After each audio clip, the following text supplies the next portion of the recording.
Assalamualaikum warahmatullahi wabarakatuh. Sahabat YouTube yang berbahagia, Allah Subhanahu wa Ta'ala berfirman, "Maka sholatlah untuk Robmu, dan sembelihlah hewan." Quran Surat Al-Kautsar ayat 2. Asal mula kurban, berawal dari lahirnya Nabi Ismail alaihi salam. Pada saat itu, dikisahkan bahwa Nabi Ibrahim alaihi salam tidak memiliki anak, hingga di masa tuanya, lalu beliau berdoa kepada Allah. "Ya Tuhanku, anugerahkanlah kepadaku seorang anak yang termasuk orang-orang yang soleh." Quran Surat As-Saffat ayat 100. Allah Subhanahu wa Ta'ala mengabulkan doa Nabi Ibrahim dengan menganugerahkan seorang putra yang diberi nama Ismail.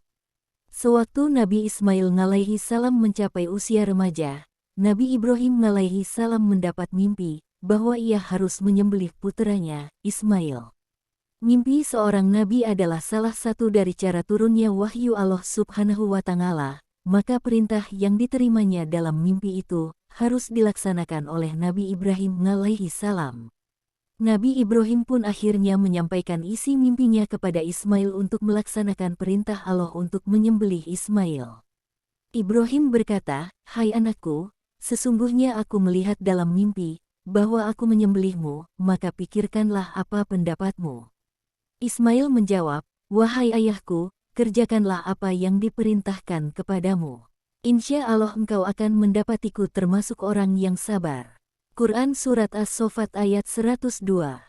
Nabi Ismail ikhlas melakukan apa yang telah Allah Subhanahu wa Ta'ala perintahkan. Dan beliau berjanji kepada ayahnya, akan menjadi seorang yang sabar dalam menjalani perintah itu. Sungguh mulia sifat Nabi Ismail alaihi salam.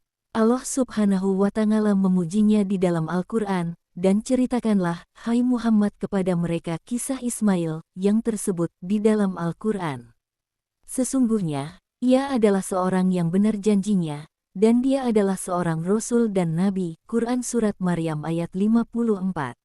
Nabi Ibrahim alaihi salam lalu membaringkan Nabi Ismail, dan bersiap melakukan penyembelihan.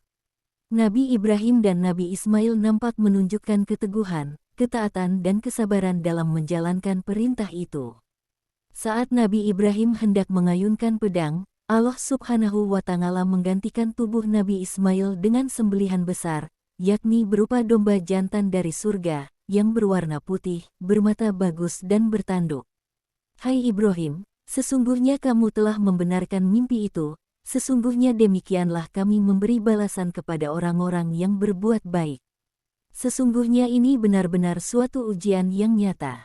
Dan kami tebus anak itu dengan seekor sembelihan yang besar." Quran Surat As-Saffat ayat 104-107.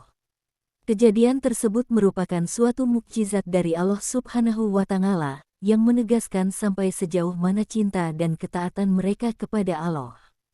Dan melihat apa yang telah dilakukan, Nabi Ibrahim dan Nabi Ismail lulus dalam ujian yang sangat berat itu. Nabi Ibrahim telah menunjukkan kesetiaan yang tulus dengan mengorbankan putranya untuk berbakti melaksanakan perintah Allah Subhanahu wa Ta'ala. Sedangkan Nabi Ismail tidak sedikit pun ragu atau bimbang dalam menjalankan perintah Allah Subhanahu wa Ta'ala, dengan menyerahkan jiwa raganya untuk dikorbankan. Dari sinilah asal permulaan sunnah berkurban yang dilakukan oleh umat Islam pada tiap hari raya Idul Adha di seluruh penjuru dunia. Wallahu a'lam bishawab.